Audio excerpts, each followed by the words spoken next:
भगवान इस धरती पर जन्म क्यों लेते हैं? क्या कारण होता है कि भगवान इस धरती पर अवतरित होते हैं? कई लोग सोचते हैं कि ये कृष्ण राम जो है ये बस ऐसी एक महापुरुष आए और कुछ ऐसी कोई महान काम करके चले गए, तो इसलिए हम लोग जो इनको भगवान मान लिए। तो कई लोग कहते हैं आज से 100, 200, 400 साल बाद जो हमारे ये पॉलिटिकल लीडर्स हुए, ये लोग को भी हम भगवान मानने लग जाएंगे। लेकिन ये बहुत ही गलत धारणा है। भगवान और एक आम इंसान में बहुत अंतर है, ज़मीन आसमान का अंतर है।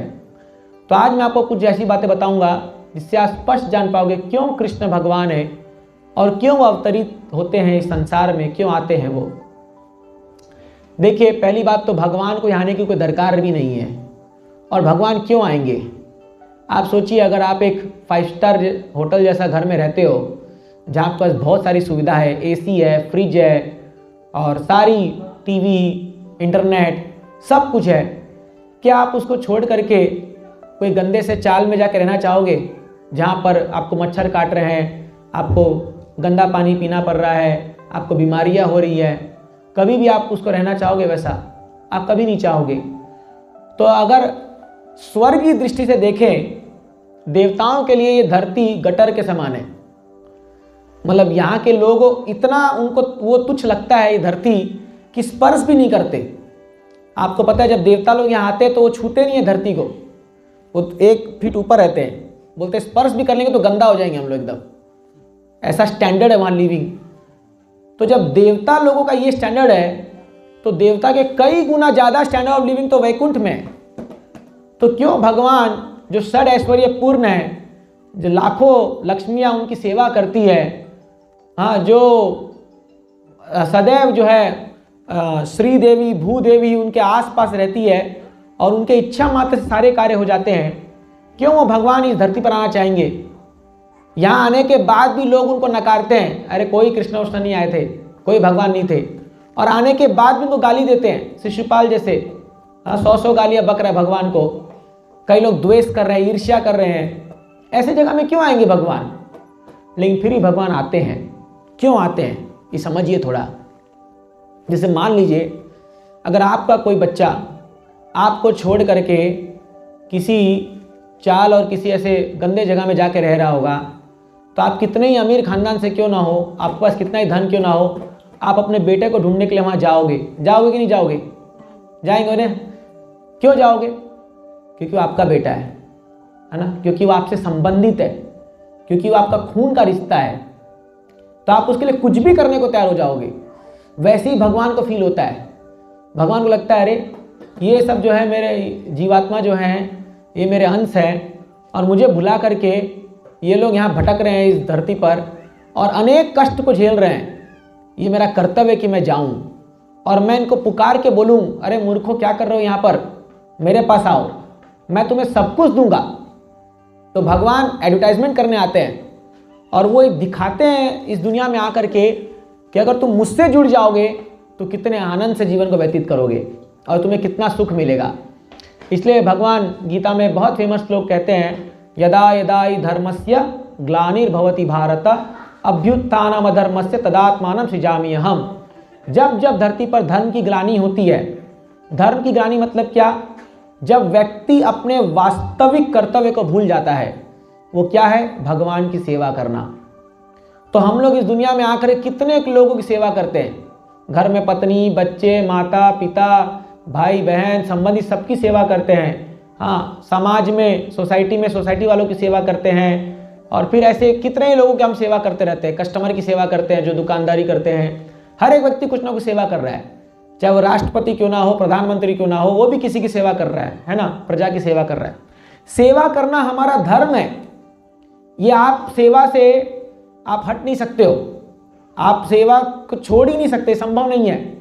आप कुछ ना कुछ उस सेवा आपको करना ही पड़ेगा, किसी की करो। अगर किसी की नहीं कर जाओगे तो कुत्ते बिल्ली की सेवा करोगे, है कि नहीं है? तो आप अगर पाश्चात्य देश में जाओगे, उधर अमेरिका सब जगह में, तो वहाँ लोगों का आपस में बनता नहीं है। 16 साल की उम्र में बच्चा छोड़ के चल जाता है माँ बाप को, बोलता है तुम्हारा ज़िंदगी अपना, मेरा अपना ज़िंदगी। और उस समय जब अकेले हो जाते हैं तो वो कुत्ते बिल्ली को पालते हैं। और कई लोग तो अपनी संपत्ति एक बिल्ली के नाम छोड़ के जाते हैं। करोड़ों की संपत्ति, उनका वसीयत जब लिखा रहता है तो उसमें बिल्ली का नाम होता है। बोले ये है कौन? ये तो एक बिल्ली है ना। तो क्यों? क्योंकि सेवा की भावना है, ये हमारे हृदय में है, आप इसको निकाल नहीं सकते। जिस प्रकार आप नमक से नमकीन नहीं निकाल सकते, आप चीनी से उसकी मिठास नहीं निकाल सकते, आप पानी से उसका बहाव नहीं निकाल सकते, उसी प्रकार आप एक जीवात्मा से सेवा की भावना नहीं निकाल सकते। आप सेवा की भाव नहीं निकाल सकते, आपको सेवा करना ही पड़ेगा। लेकिन किसकी सेवा करें, ये ज़्यादा इंपॉर्टेंट है। तो हम लोग इस दुनिया में बहुतों की सेवा करते हैं, किस उम्मीद से? ये मुझे सुख देगा, अगर मैं इसकी सेवा करूंगा तो शायद ये मुझे सुख देगा, या ये मुझसे इससे सुख मिलेगा।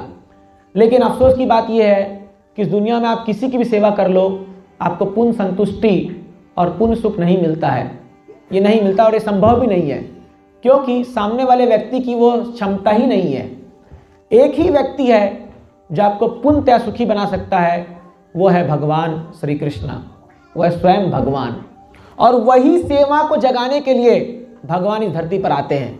भगवान बोलते हैं, अरे मूर्खों, मेरी सेवा करो, किधर इधर उधर भाग रहे हो सेवा को लेकर के, और तुम्हें कुछ सुख नहीं मिल रहा है, बार बार डंडे खाने पड़ रहे हैं, मेरे पास आओ। तो इसीलिए भगवान गीता में कहते हैं, जन्म कर्म च मे दिव्यम एवं यो वेति तत्वतः त्यक्त्वा देहम पुनर्जन्म नैति मामेति सो अर्जुना। हे अर्जुना, मेरा जन्म और मेरा कर्म जो है वो दिव्य है। दिव्य मतलब वो इस संसार का नहीं है। एवं यो वेति तत्वतः, जो व्यक्ति इसको तत्व में जान जाता है वो कभी भी पुनर्जन्म न विद्यते, वो कभी पुनर्जन्म नहीं लेता, इस संसार में दोबारा वो नहीं आएगा। तो भगवान के जन्म लेने में और हमारे जन्म लेने में बहुत अंतर है। आप देखिए, जब एक साधारण मनुष्य जन्म लेता है तो उसकी क्या स्थिति होती है? वो खून में लथपथ रहता है, मल मूत्र में सना रहता है, उसके पेट में जो सारी जो है माँ की अंतड़ियाँ फंसी रहती है शरीर में, और जब उसको निकालते बाहर तो उसको इतनी उसके शरीर में गंदगी लगी रहती है और वो खाली रोता है।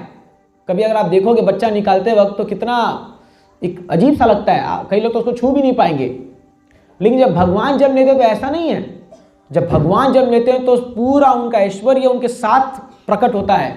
तो जब कृष्ण भगवान देवकी गर्भ से जन्म लिए थे तो पूरे शरीर में अलंकार भरा पड़ा था, पूरे शरीर में जो है वो सोने चांदी हीरे ज्वारात लगे हुए हैं पूरा, और सुंदर चमकदार भगवान के शरीर से करोड़ों सूर्य की आभा निकल रही है।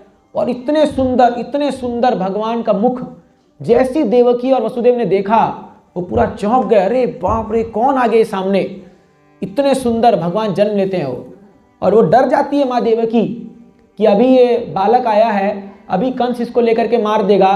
तो भगवान चतुर्भुज धारण करके बोलते हैं, देवकी क्यों डर रही हो?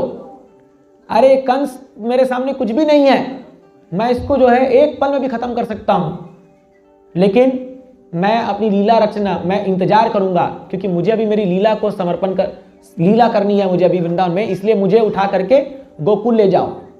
तो वसुदेव बोलते हैं, अरे भगवान, मेरे हाथ में तो चेन, ये बेड़ियाँ लगी हुई हैं, कैसे आपको लेके जाऊं? ये यमुना इतनी प्रचंड भाव से बह रही है, कैसे आपको पार करूं यमुना नदी? तो भगवान मुस्कुराते हैं। भगवान बोलते हैं, अरे जिसके यहाँ मैं पैदा हो गया वो काहे की बेड़ियाँ उसके यहाँ? भगवान का बोलना ही था, सब बेड़ियाँ खुल जाती है ऑटोमेटिक। और वसुदेव अपने सिर पर धारण करते हैं भगवान को और लेके आगे बढ़ते हैं। सारे पहरेदार सो जाते हैं, अपने आप सारा गेट खुलते जा रहा है और वो यमुना में चल पड़ते हैं। यमुना जो मैया है वो तूफान मार रही है, क्यों? भगवान चरण स्पर्श करने के लिए। एक जोरदार तूफान मारती है। तो पहले एक्चुअली वसुदेव टोकरी नहीं लिए थे, पहले वसुदेव जो है ऐसे हाथ में लेके चल रहे थे, और जब वो यमुना उफान मारती है तो भगवान गिर जाते हैं हाथ से वसुदेव के।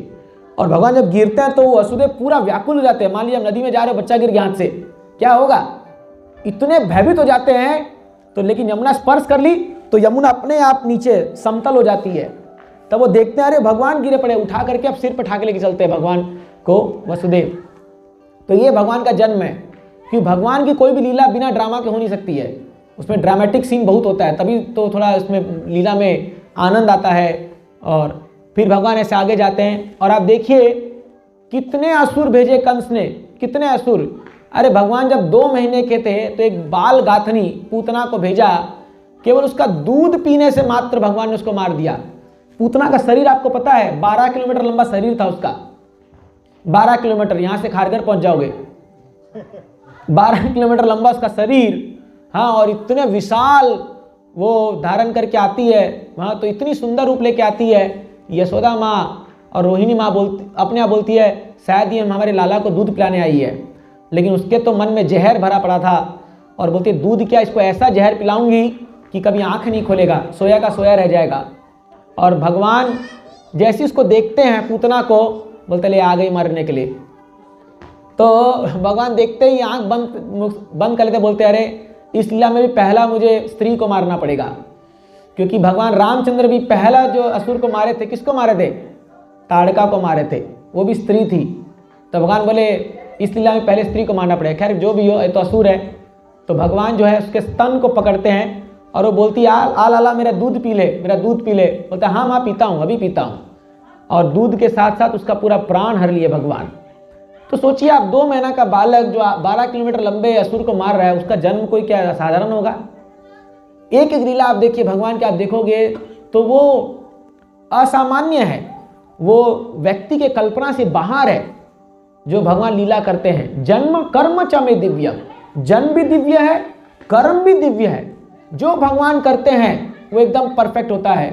7 साल की उम्र में भगवान एक पहाड़ को उठा रहे अपने हाथ में, छोटी उंगली में 7 दिन के लिए। आप 7 मिनट के लिए कुर्सी को नहीं उठा पाओगे अपने हाथ में। अगर आपको मैं एक हाथ में रखने के बोल दूं कुर्सी को, आप वो भी 7 मिनट नहीं रख पाओगे। लेकिन भगवान 7 दिन तक, आज आप उस गोवर्धन पर्वत की अगर परिक्रमा करते हो तो 21 किलोमीटर है, उस समय तो कितना बड़ा होगा। उस पहाड़ को भगवान ठाके रखे हुए हैं और नीचे लाखों ब्रजवासी लोग हैं, वहाँ उत्सव चल रहा है 7 दिन तक। उनको महसूस भी नहीं हो रहा है कि हमारे ऊपर एक पहाड़ ठाके रखा हुआ है, कुछ महसूस भी नहीं हो रहा उनको। तो आप सोचिए ये है भगवान। तो जब हम भगवान का नाम लेते हैं, हमें समझना चाहिए हम किसको पुकार रहे हैं। वो अखिल ब्रह्मांड नायक है। भगवान जो है, कृष्ण जो है, वो अपने मुंह में माँ यशोदा को पूरा ब्रह्मांड दर्शन करा देते हैं। हमारा मुंह खोलोगे तो क्या दिखेगा? अंदर में सड़ा हुआ दांत दिखेगा, है कि नहीं है? लेकिन भगवान जब मुंह खोल रहे हैं तो पूरा ब्रह्मांड दिख रहा है, उसमें पूरा सोलर सिस्टम दिख रहा है। और माँ यशोदा जो है वो भयभीत हो जाती है, अरे ये क्या दिख रहा है मेरे को इसमें, ये क्या, मैं पागल तो नहीं हो गई हूँ? फिर भगवान योग माया शक्ति माँ के प्रेम को ज़्यादा उजागर कर देती है और बोलती है जो भी हो ये मेरा लाला है, और भगवान को प्रेम करती है माँ यशोदा। तो ऐसे अनेकों लीला भगवान करके इस संसार में दिखाते हैं। क्यों? हम जैसे जीवात्माओं को आकर्षित करने के लिए। भगवान की लीला इतनी मधुर होती है, इतनी मधुर, केवल श्रवण मात्र से हमारे हृदय के सारे कलमश पिट जाते हैं। हाँ, श्रवणम कीर्तनम सिन्वताम स्वकथा कृष्णा पुण्य श्रवण कीर्तना हृदय अंतस्तो यद्राणी विदोति सुसताम। जो कोई भी व्यक्ति भगवान की कथा को सुनकर बैठ के सुनता है और श्रद्धा से सुनता है, तो उसके हृदय में जो अभद्राणी है, जो उसके हृदय में सारा जो काम क्रोध लोभ मोह मद मत्सर्य भरा पड़ा है, वो निकल जाएगा।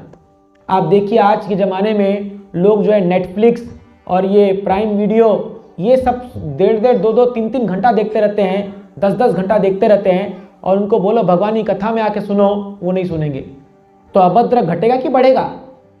बढ़ेगा ना, अभद्र तो बढ़ेगा ना। हृदय इतना गंदा, और फिर बाहर दुनिया में दिखा रहे मैं बहुत जेंटलमैन हूँ। तो क्या है, उनको तरीका ही नहीं पता हृदय शुद्ध कैसे करना है। इसलिए आप देखोगे घर में जो बच्चे हैं वो इतना उत्पात मचा रहे हैं। क्यों? ये गलती किसकी है? गलती हम लोगों की है। हम लोग उनको जो है कभी भगवान की कथा में नहीं लाते, कभी उनको गीता नहीं पढ़ाते, कभी उनको भगवान के बारे में बताते नहीं हैं। और हम बोलते हैं मेरा बच्चा बहुत अच्छा बनेगा। कैसे अच्छा बनेगा? वो आपने उसके अंदर गंदगी भरी है तो अच्छा कैसे बनेगा? उसके सामने एक बड़ा जो है एलसीडी स्क्रीन ला के रख दिया है और उसमें डिश टीवी लगा दिया है, और बेटा जो चैनल देखना देख ले, है ना, उसको रिमोट पकड़ा दिया है, और आप सोचते हो बड़ा संस्कारी बनेगा। ये कभी संभव नहीं है। तो इसीलिए जो है, अगर हम लोग को हमारे बच्चों का, हमारे आने वाली पीढ़ियों का भविष्य उज्जवल करना है, उनको भगवान की कथा सुनानी चाहिए। इतनी सुंदर सुंदर कथा भगवान किसके लिए करते हैं? हम लोगों के लिए करके जाते हैं भगवान, ताकि जो है कथा। आप देखिए इवन महाराज परीक्षित जब माँ के गर्भ में थे, जब उनका जन्म हुआ, बचपन से ही केवल कृष्ण कथा सुनते थे, केवल कृष्ण कथा। इतना कथा सुनते थे कि भागवत में वर्णन है कि जब उसकी माँ उसको खाने के लिए बुलाती थी ना, तो वो कृष्ण का डॉल होता है ना, कृष्ण का डॉल, उससे खेलते रहते थे। और वो इतने एब्जॉर्ब रहते थे उसमें खेल में कि खाना भूल जाते थे। सोचिए आप, खाना भूल जाते थे वो। और आज हम लोग जो हमारे बच्चे उनको बारबी की गुड़िया और ये सब गुड़िया ला के दे रहे हैं, वो क्या उनके काम आएगी वो चीज़ें, उसको कोई मतलब नहीं है। तो हम अपनी संस्कृति खुद ही बर्बाद कर रहे हैं और फिर दोष देते हैं, अरे मेरा बच्चा क्यों बिगड़ गया। समझ रहे आप ये बात को? आप शास्त्र को देखिए कैसे उन लोगों ने अपने बच्चों को ट्रेनिंग दिया है। कृष्ण कथा, चाहे अरे बड़े बड़े राजा लोग आप देखिए, अम्बरीश महाराज, आपको पता है स्वयं स्वयंभू मनु जिनके नाम पे हमारा मनुष्य जाति नाम पड़ा है, उसमें उठते कैसे थे? सुबह 4:30 बजे उनके दरबार में जो है 4-5 गायक आकर के कृष्ण की कथा रिसाइट करते थे। वो सहनाई के साथ भगवान की कथा बोलते थे और जब ये कथा स्वयंभू मनु के कान में पड़ती थी, उठते थे, वो जागते थे कि अरे सुबह हो गया, भगवान की कथा सुनाई पड़ रही है। आप देखोगे आज भी कई गाँव में हम जाते हैं तो जो उनका मुख्य मंदिर होता है उसके ऊपर एक भोपू लगा रहता है और उसमें सुबह सुबह हनुमान चालीसा और ये बजता है। अभी मैं एक शहर में था, वहीं गांव एरिया में, सुबह सुबह 5 बजे वो आरती का आवाज़ और वो इतना सुंदर माहौल लगता है, मन करता है वाह ये दिव्यता छा गई है। और वही सुबह सुबह 5 बजे हम लोग जब व्हाट्सएप खोल के देखते हैं कोई गंदा सा फिल्म का सॉन्ग चला देते हैं, तो आपकी चेतना क्या बनेगी आप सोचिए, ज़रा विचार कीजिए आप। तो हम लोग खुद ही अपने आप के दोषी बनते जा रहे हैं क्योंकि हम लोग भगवान कृष्ण को अपने जीवन में नहीं ला रहे हैं। ये समस्या है, सबसे बड़ी समस्या है समाज की, कि वो अपने ही जो मंदिरों को तो दूर, देखो मंदिर उजाड़ पड़े और आप जाइए डिस्को डांस क्लब जाइए, वो भरा पड़ा होगा अभी, सब वहाँ सबको जाना है क्योंकि लग रहा है वहाँ मजा आ रहा है मेरे को, पैसा दे करके नरक में जा रहे हैं। और जो मुफ्त में हरिनाम संकीर्तन हो रहा है उसमें भाग नहीं लेंगे, मुफ्त में हम डांस करें कीर्तन करें, मुफ्त में प्रसाद मिल रहा है, उसमें मजा नहीं आता लोगों को। लेकिन पैसा दे करके वहाँ जा करके सिगरेट पियेंगे, दारू पियेंगे और वो नरक जाने का रास्ता खोलेंगे अपने लिए, वो बड़ा मजा आ रहा है मेरे को।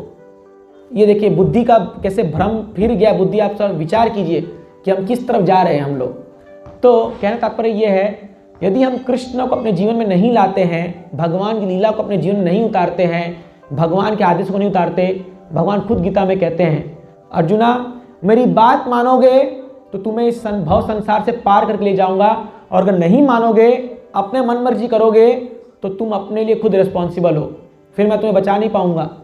तो इसीलिए ये गलत है कहना कि हम जो है भगवान के द्वारा दिए गए हम परेशानियों से झेल रहे हैं, ऐसा नहीं है। हमने अपनी परेशानी खुद क्रिएट की है।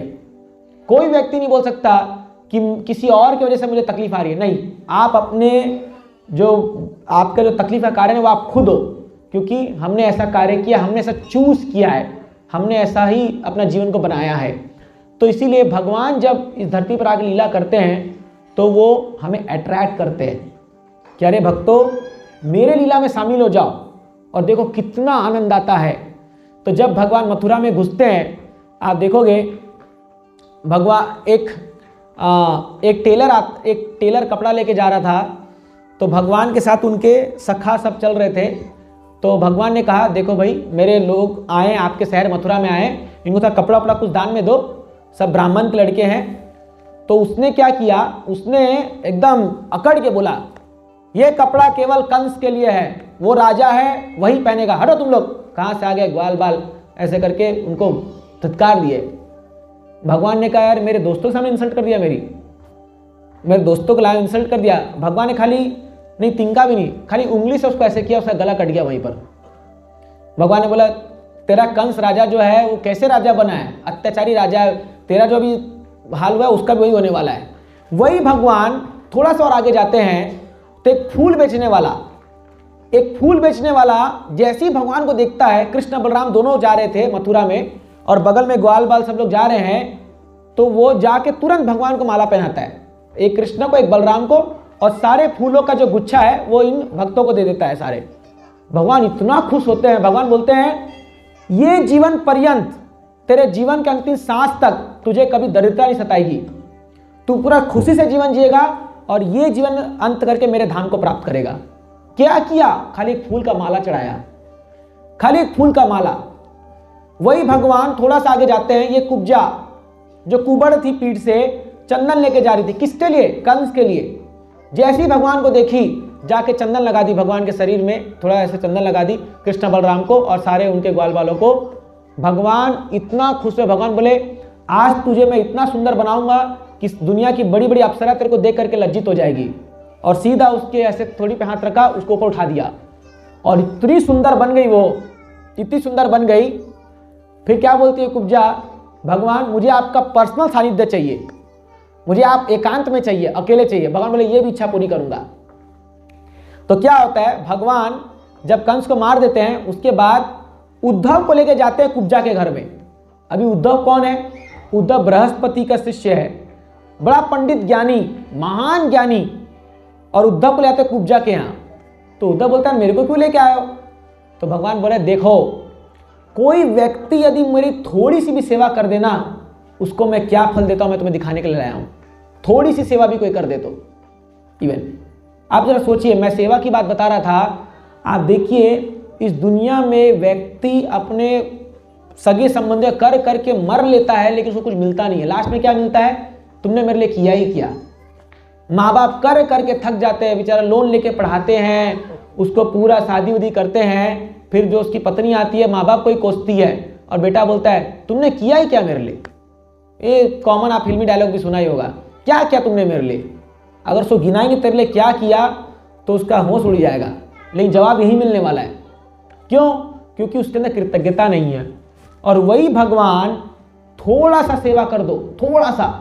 भगवान गीता में यहां तक बोलते हैं, अरे पत्रम पुष्पम फलम तोयम यो में भक्ता प्रचति। अरे मुझे कोई बड़ा बड़ा आडंबर नहीं चाहिए, मुझे कोई बड़ा बड़ा 56 भोग नहीं चाहिए, बड़ा बड़ा कुछ ऐसा मुझे वो षडोपचार नहीं चाहिए। क्या दे दो मेरे को? पत्रम, एक पत्ता दे दो, एक तुलसी पत्ता, इतना इजीली अवेलेबल है। पुष्पम, एक फूल तोड़ के चढ़ा दो। फलम, एक फल चढ़ा दो। अरे कुछ भी नहीं है तो एक जल का चढ़ा दो, एक जल का लोटा लेके चढ़ा दो मेरे को। भक्ति चढ़ाओगे, अस्नामि प्रयतात्मना, मैं उसको स्वीकार करता हूं, मैं इसको स्वीकार करता हूं, भगवान कहते हैं। और भगवान उसके मोल में बिक जाते हैं। शास्त्र में वर्णन है, तुलसी दल मात्रेना चुलुकेन जलवा विक्रीडितम। भगवान को एक तुलसी पत्ता और थोड़ा सा जल चढ़ा दो, भगवान को आप खरीद लोगे, आप भगवान बिक जाते हैं। चैतन्य महाप्रभु लीला याद आ रही है। महाप्रभु एक केला बेचने वाले के पास जाते थे। चैतन्य महाप्रभु जिन्होंने संकीर्तन आंदोलन शुरू किया, स्वयं भगवान कृष्ण के अवतार इस कलयुग में आए थे, जो नाम संकीर्तन का प्रचार किए। वो एक केला बेचने वाला, केला भी नहीं, केला का पत्ता बेचने वाला एक व्यक्ति, इसको श्रीधर कोलावेचा बोलते थे, श्रीधर कोलावेचा के पास जाते थे। तो वो श्रीधर कोलावेचा क्या करता था, केला का पत्ता बेचता था और जो पैसा आता था उसका 50% माँ गंगा की सेवा में लगाता था। माँ गंगा को फूल चढ़ाना, आरती दिखाना। 50% बेचारे के घर में कुछ भी नहीं, घर में खाली एक लोटा, उसी में जल पीना, सारा काम करना, और कपड़े में इतने छेद कि जहाँ कपड़ा फटे उसको बांध के पहन ले। और जो है एकदम जिंदगी एकदम गरीबी जिंदगी जी रहा है। हर दिन महाप्रभु जाते थे उसके पास और बोलते थे, कोलावेचा श्रीधर, केला का क्या भाव है, केला का पत्ता क्या भाव है? तो बोलते थे, अरे आपसे क्या छुपाना है, आपको तो पता ही है क्या भाव है, जो देना दे दो। नहीं भाव बताओ। तो बोलता था इतना रुपया, इतना आना, कुछ तो समय होगा, 500 साल पहले की बात बता रहा हूँ। तो महाप्रभु बोलते थे, इतना महंगा लगा रहा है, सबको चीटिंग कर रहा है तू, कितना कमाएगा? तो सीधा बोलते थे, अरे क्या कमा रहा हूं, देखो मेरा घर, मेरा हाल देखो, क्या कमा रहा हूं मैं। हर दिन महाप्रभु आते थे, हर दिन, और यही लीला होती थी। बोलते थे क्या भाव है इसका? बोलता था बहुत चीटिंग कर रहा तुम, बहुत तुम जो पैसा कमा रहे हो, ऐसा बोलते थे महाप्रभु। क्या हुआ, एक बार महाप्रभु आंदोलन निकाले थे, चांद काजी के घर नाम संकीर्तन करके लेके जा रहे थे। उनके पीछे लाखों लोग चल रहे थे महाप्रभु के पीछे। महाप्रभु को प्यास लगी और महाप्रभु जो है, बाकी भक्त तो बोले तुम लोग आगे बढ़ो, मैं आता हूं। और महापुरुष के घर आए, श्रीधर कोलावेचा घर में, और वही लोटा जो 10 जगह से बैंड था, टूटा फूटा था, श्रीधर को बोले, श्रीधर प्यास लग रही है, पानी पिला। तो वो बोला, मेरे पास तो कोई ऐसा वो नहीं है, आप कितने महान व्यक्ति हो, आपके में क्या। तो महाप्रभु वही लोटा से, जिसमें श्रीधर जो है शौच क्रिया तक उसमें जाता था लोटा में, वही लोटा से पानी पीने लगे। और इस श्रीधर रोने लग गया, बोला महाप्रभु क्या कर रहे हो आप, ये आप अपवित्र हो जाओगे। बोले इस जल में जो इस लोटा में जो जल है, ये तीनों भुवन में ऐसा कोई जल नहीं जो मुझे पवित्र कर सके, लेकिन ये जल मुझे पवित्र कर देगा, क्योंकि ये तुम्हारे हाथों से बनाया हुआ है, ये लोटा तुम्हारा जल है इसमें। और महाप्रभु जब महाप्रकाश लीला किए थे तो महाप्रभु अपना विश्व रूप दिखा रहे थे और सभी भक्तों को बुला के कहा था, जो मांगना है मांगो, आज तुम्हारी सारी इच्छा पूरी करूंगा, जो मांगना है मांगो। तो कोई कुछ जिसकी जो इच्छा थी वो मांग रहे थे। फिर महाप्रभु ने बोला, कोलावेचा श्रीधर को बुलाओ। तो सब बोले, ये कौन है? ये तो पता नहीं कौन है ये, क्योंकि किसी को नहीं पता था कौन है ये, केवल महाप्रभु जाते थे, उसके साथ ये ऐसे तोलमोल चलता था। तो महाप्रभु बोले, इस दिशा में जाओ, जिस घर से निरंतर हरे कृष्ण महामंत्र का जप सुनाई दे रहा होगा वही श्रीधर कोलावेचा है, जाओ। और गए, वही हुआ, कांस्टेंट चैंटिंग। वो बारिश हो रही है, छत्ता पकड़ के हरे कृष्णा कृष्णा कृष्णा हरे हरे, हरे राम राम राम हरे हरे, जप करे जा रहा है कांस्टेंट। बगल के लोग पत्थर फेंक रहे उसके घर में, अरे शांत हो जा, कभी सोएगा नहीं क्या, इतना परेशान कर रहा है। लेकिन वो तो भाव में कीर्तन कर रहा है भगवान का। बोले उसको बुला के लाओ।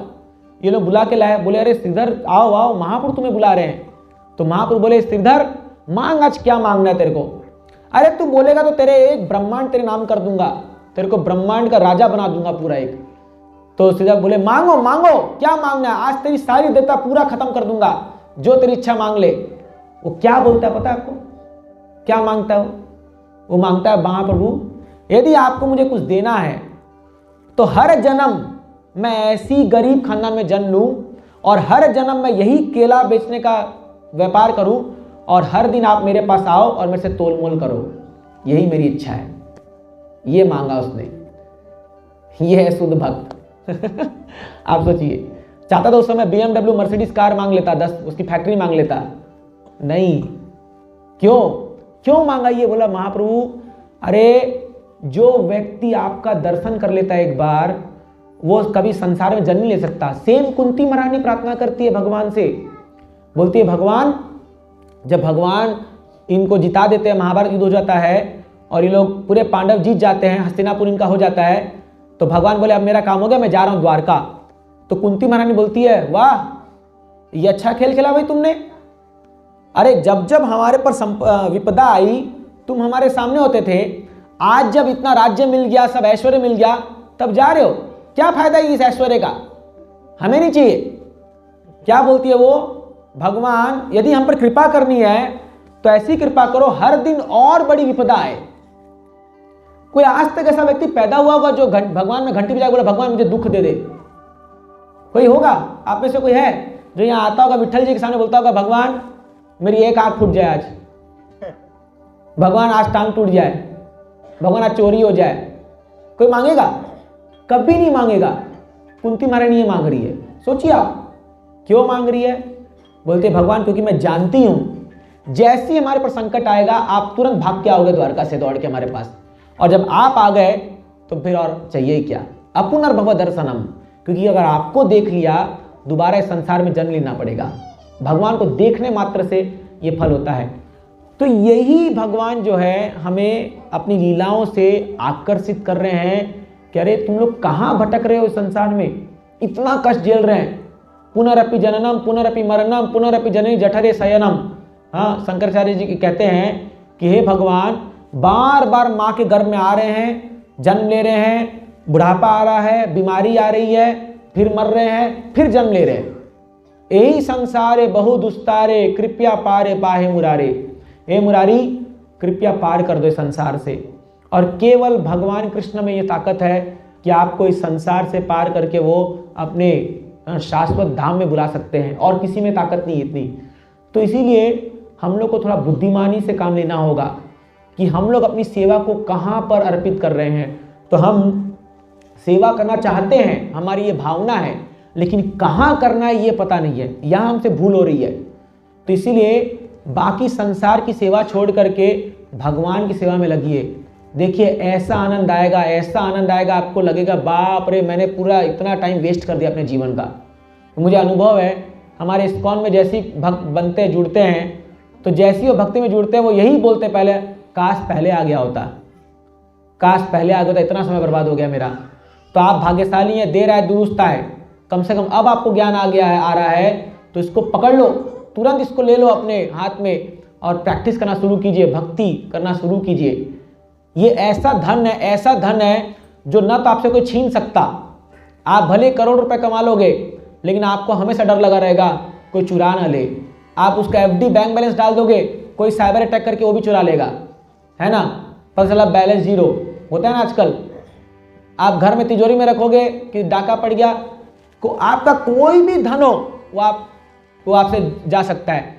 लेकिन भक्ति एक ऐसा धन है जो कोई चुरा नहीं सकता, मृत्यु भी चुरा नहीं सकती है। भगवान गीता में कहते हैं नेहा विक्रमो नाशोस्ति प्रत्यवान विदते स्व अल्पम अप्यस्य धर्मस्य त्रायते महतो भयात। अर्जुना, नेहा विक्रम नाशोस्ति, कोई व्यक्ति यदि मेरे भक्ति में थोड़ा सा भी प्रयास कर ले उसका कभी नाश नहीं होगा। अगर मान लीजिए आप इस जन्म में 5% तक भक्ति करते हो, अगला जन्म 6% शुरू करोगे। अगर आप मान लीजिए इस जन्म में आप IAS बन जाते हो और अगला जन्म में क्या आप बोलोगे टीचर को मैं IAS था, 2 डंडा पड़ेगा, बोले फिर से पढ़ो ABCD, है कि नहीं है, फिर से पढ़ना पड़ेगा कि नहीं। चाहे आप IAS हो चाहे प्रधानमंत्री बन जाओ, जैसे ही अगला जन्म होगा फिर से ABCD पूरा पढ़ना पड़ेगा, 1 2 3 क्लास पूरा पास करना पड़ेगा। लेकिन भक्ति में ऐसा नहीं है, यही तो उसका फायदा है। जितना भी मान लो ये हमारे भक्त लोग कीर्तन करते हुए आ रहे हैं, जितना समय उन्होंने कीर्तन किया, डांस किया, इटर्नली रजिस्टर हो गया, वो खाते में लिख गया भाई इसने जो है संक्रांति के दिन 2023 में नेरे गांव में शाम को 6 से लेकर 6:30 तक कीर्तन नाचा था। इटर्नल है, उसको कोई मिटा नहीं सकता। तो क्यों ना हम लोग क्यों इतना मूर्ख बने जा रहे। जो चीज आपको शाश्वत चीज मिल रही है इटर्नली, उसमें हम टाइम नहीं लगा रहे और हम लोग बाकी जो नश्वर चीजें के पीछे लगे हुए हैं। 6 घंटा का इंडिया पाकिस्तान का मैच देखेंगे, इंडिया हार जाएगा, रो करके खाना नहीं खाएंगे, टाइम बर्बाद किया, पैसा बर्बाद किया, सब बर्बाद किया और 2-4 गाली दे के आएंगे। Waste of money, time, energy, consciousness, everything. वही 1 घंटा अगर मंदिर में आके कीर्तन कर लो तो आप देखो क्या आनंद होता है उसका, क्या दिव्य आनंद है, क्या आनंद है भक्तों का। अगर आनंद नहीं है तो पागल है क्या इतने लोग जो दुनिया संसार छोड़ के बैठे हुए हैं, सेवा कर रहे भगवान की, पागल है क्या वो लोग। हम लोगों को सैलरी नहीं मिलता, आपको बता रहा हूँ। कोई हमको नहीं कि चलो 1 घंटा कीर्तन करके आओ 5000 रुपये देंगे तुमको, ऐसा कोई फिक्स नहीं हुआ हमारा एग्रीमेंट। बट क्यों कर रहे हैं भक्त लोग? भगवान की खुशी के लिए, भगवान की प्रसन्नता के लिए। क्योंकि जैसे ही आप भगवान को खुश करते हो आप स्वयं खुश हो जाओगे। आपके हृदय में भगवान बैठे हुए हैं, जैसे वो हिरन होता है ना, उसके ही मस्क में वो रहता है, खुशबू रहती है, कस्तूरी रहती है ना, कस्तूरी, और वो पूरा दुनिया में ढूंढता रहता है कहाँ से महक आ रही है, कहाँ से महक आ रही है, अरे बहुत सुंदर महक आ रही है, उसी के अंदर उसको पता नहीं है। उसी प्रकार सारा ज्ञान, सारा आनंद, सारी तृप्ति आपके हृदय में बैठी पड़ी है और दुनिया में ढूंढ रहे हैं कहाँ है, मिल नहीं रहा मेरे को। ये दुनिया में कोई सुख नहीं है, कुछ नहीं है। अरे आपने अंदर झांक के देखा ही नहीं अपने आप को, आपने कहीं पहचाना ही नहीं उसको। इतना सुख भरा पड़ा है कि आप एक स्थान में बैठ करके आप वो दिव्य आनंद का अनुभूति कर सकते हो। एक स्थान में बैठ करके, एक स्थान में केवल। हरिदास ठाकुर एक स्थान में बैठते थे, 3 लाख नाम जप करते थे, 3 लाख नाम जप। और हरिदास ठाकुर को, वो एक मुसलमान परिवार से थे, तो कोई उनसे ईर्ष्या करने लगा था। उसने एक वैश्या को भेजा, बोले जाओ इसका पतन करा के आओ, तुम जाना, और जब इसका पतन होगा हम लोग फोटो खींच लेंगे, रिकॉर्डिंग कर लेंगे, सोशल मीडिया में डाल देंगे, फेसबुक में, इंस्टाग्राम में समय डाल देंगे। आजकल तो यही चलता है, किसी का भी आपको पर्दाफाश करना है, केवल एक रिकॉर्ड कर लो वीडियो को और डाल दो सोशल मीडिया में, हो गया उसका काम। तो ये वैश्या गई, रात को गई, हरिदास ठाकुर जप कर रहे बैठ करके। तो ये बोलती है कि हरिदास ठाकुर को मुझे आपका सानिध्य चाहिए। तो हरिदास ठाकुर बोलते हैं देखो मेरा 3 लाख नाम जप करने का संकल्प है, मैं जब तक 3 लाख नाम जप नहीं करूंगा मैं कुछ नहीं कर सकता। और तो आप बैठो, मेरा जप पूरा हो जाए फिर मैं आपका जो इच्छा पूरी करूंगा। अभी काहे की पूरी होनी है, 3 लाख नाम जप में 22 घंटा लगता है। 22 घंटा जप करे, 2 घंटा ये, पूरी रात बीत गई। वो जप करे जा रहे हैं, ये बैठी है। बोले अरे आज तक इतना बोर कभी नहीं हुई मैं। तो बैठी है, सुबह हो गई, सूर्य निकल गया। ये लोग पीछे कैमरा लेके खड़े थे, अभी कुछ होगा तो तुरंत रिकॉर्ड करेंगे। बोले क्या, ये लोग भी वापस चले गए। फिर नेक्स्ट दिन आई, फिर बोली हरिदास ठाकुर को, वही बोली देखो आज भी पूरा नहीं हुआ, समाधि कंप्लीट नहीं कर पाया, अभी जप करता हूँ, पूरा हो जाए फिर आपकी इच्छा पूरी करूंगा। वो 2 दिन पार हो गया, तीसरे दिन आई, तीसरे दिन भी रात भर से पार हुआ। जब भोर हुआ चरणों में पड़ गई जाकर के हरदास ठाकुर के, बोले महात्मा मुझसे बहुत बड़ी भूल हो गई। अरे मैं इतनी बड़ी पापिन कि मैं आप जैसे महान संत को जो है बदनाम करने के लिए आई। तो हरदास ठाकुर ने पता है क्या बोला? अरे मुझे पता था, मैं चाहता तो उसी दिन छोड़ के चला था एक गाँव को, लेकिन मुझे तुम्हारा उद्धार करना था। अब एक काम करो, जो भी पाप कर्म से धन कमाया उसको ब्राह्मणों में बांट दो और यहाँ पर आके तुलसी महारानी के सामने बैठ करके महामंत्र का जप करो। और क्या शिष्य बनाया हरिदास ठाकुर, 3 लाख तो ये 2 लाख, 2 लाख नाम जप करना शुरू कर दी वो। और जिसने उसको पैसा देके भेजा था वो बोला अरे कहाँ गई है? उसका नाम लक्ष्य हीरा था। लक्ष्य हीरा सबसे फेमस प्रोस्टिट्यूट थी, मतलब फेमस वैश्या थी वो पूरे समाज की। वहाँ पर बोले आजकल दिख नहीं रही, कहाँ गायब हो गई? देखे तो नाम जप कर रही है बैठ करके। वो पूरा हृदय परिवर्तन हो गया। क्यों? शुद्ध भक्त के मुख से नाम सुन लोगे ना, आपका हृदय परिवर्तन हो जाएगा। क्योंकि भक्तों के अंदर ये शक्ति है कि वो अपने बल से आपके हृदय में भगवान को स्थापना कर सकते हैं। यही बल था प्रभुपाद जी में। शिला प्रभुपाद जी जब अमेरिका गए तो बड़े बड़े हिप्पी, मतलब 3rd क्लास लोगों को शुद्ध भक्त बना दिया प्रभुपाद जी ने। अपने शक्ति से, अपने नाम के बल से उन्होंने ये हिप्पी लोगों को जो नशे में धूत रहते थे दिन रात, उनको भक्त बना दिया और उनको भारत लेके आए। ये भक्ति में ताकत है और कोई ऐसा प्रोसेस नहीं है जो आपके हृदय को शुद्ध बना पाए। आप देखो घर में भाई भाई में झगड़ा, हर जगह झगड़ा। क्यों? ईर्ष्या, नफरत, द्वेष। वो गंदगी अंदर है, बाहर खाली दिखता है वो बाहर, लेकिन हृदय में गंदगी है। उसका कोई बीमारी का इलाज ही नहीं है, कोई दवाई नहीं है दुनिया में। कोई किसी डॉक्टर है जो बोल पाए कि आप ये दवाई खा लो आपके अंदर से द्वेष चला जाएगा, आपके अंदर से काम चली जाएगी, आपके अंदर से क्रोध चला जाएगा? कोई है? कोई दवाई नहीं है। ये भक्ति केवल दवाई है, भगवान का नाम दवाई है। तो इसीलिए आप सबसे हाथ जोड़ के प्रार्थना है, अपने जीवन को सुधारिए और भक्ति को अपनाइए। आप देखिए, आप तो खुश होंगे ही होंगे, आपका पूरा परिवार, आपका पूरा समाज, ये सब खुशी की ओर आगे बढ़ना शुरू हो जाएगा। आप करके देखिए, प्रैक्टिस करके देखिए। महामंत्र का नाम जप कीजिए, भगवद्गीता पढ़िए। आज हम आप सबको एक एक भगवद्गीता यहाँ दे के जाएंगे। जिनके पास भी कॉपी नहीं है तो मुफ्त में बांटेंगे आज, क्योंकि संक्रांति के दिन में हम लोग गीता वितरण करते हैं। तो मेरा आप सबसे यही अनुरोध है, एक संकल्प कीजिए, हर दिन मैं गीता का 1 श्लोक पढ़ूंगा। 1 श्लोक 5 मिनट भी नहीं लगेगा। अरे रात को सोने से पहले पढ़ लीजिए 1 श्लोक, है ना। 1 श्लोक भी पढ़ लेंगे, यकीन मानिए जीवन में ऐसा परिवर्तन आएगा आपने कभी सोचा भी नहीं होगा। मैंने ऐसे ऐसे लोगों को देखा है, जो अभी मैं एक स्थान में गया था, वो बोल रहा था प्रभु जी मैं 18 घंटे दारू पीता था बैठ करके, 18 घंटे। और जब से ये कृष्ण भावना में आया हूँ मैंने पूरे, अभी उसको कितना 20 साल हो गया, छोड़ दिया पूरा। बोले मैं सिगरेट भी नहीं पीता। तो बोले मुझे भी नहीं पता कि कैसे ट्रांसफॉर्मेशन हो गया, ये कैसे मेरे अंदर ये बदलाव आ गया। तो बोला कोई ऐसा ब्रांड नहीं है जिसका मैंने पिया नहीं आज तक। मुझे बता रहे थे अपना कहानी। अभी वो 60 साल के व्यक्ति हैं। तो बोले लेकिन ये मानना पड़ेगा इस भक्ति को। ये बड़े बड़े सेंटर खुल रहे हैं जहाँ पर लोगों की आदतों को छुड़ाने का प्रयास करते हैं। अरे कोई दरकार नहीं, प्रभुपाद जी इतना बड़ा सेंटर खोल के रखा है इस्कॉन, वहाँ भेज दो, एक बार में छूटेगा, सबका गंदी आदत छूट जाती है। देखा हमने प्रैक्टिकली, 1-1 साल में मैंने लोगों का जिंदगी पूरा यू टर्न होते देखा है। क्यों? ये प्रैक्टिकल है, ये बहुत बहुत प्रैक्टिकल है ये। तो इसीलिए आप भी इसको अपनाइए और आप बड़े भाग्यशाली हैं। चाहे आप मंदिर आ पाए ना आ पाए, आपके कुछ व्यवस्थापकों के कृपा से मंदिर आपके पास चल के आ रहा है।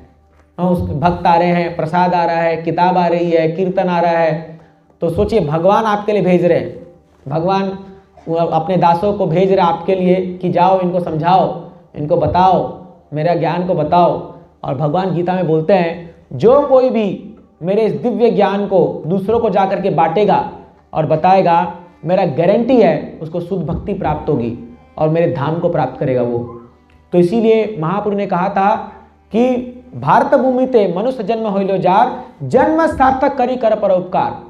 यदि भारत भूमि में आपका जन्म हुआ है, मनुष्य जन्म हुआ है, अपने जन्म को सार्थक करो और दूसरों परोपकार करो। पूरी दुनिया भारत को देख रही है आज, यहाँ से ज्ञान मिलेगा, पूरी दुनिया, और हम मूर्ख लोग उनको देख रहे हैं, वहाँ से इंद्र तृप्ति मिलेगी। अमेरिका से मुझे बड़ा खुश आनंद मिलेगा। अरे वो हमको देख रहे हैं, इनके पास सॉल्यूशन है। दुनिया में प्रॉब्लम का कोई सॉल्यूशन नहीं है, केवल इंडिया ही एक ऐसा स्थान है जहां पर सॉल्यूशन है, जहां पर कोई इतने समस्याओं का समाधान है, केवल भारत के पास ही है, क्योंकि उसके पास संस्कृति है, उसके पास ज्ञान है।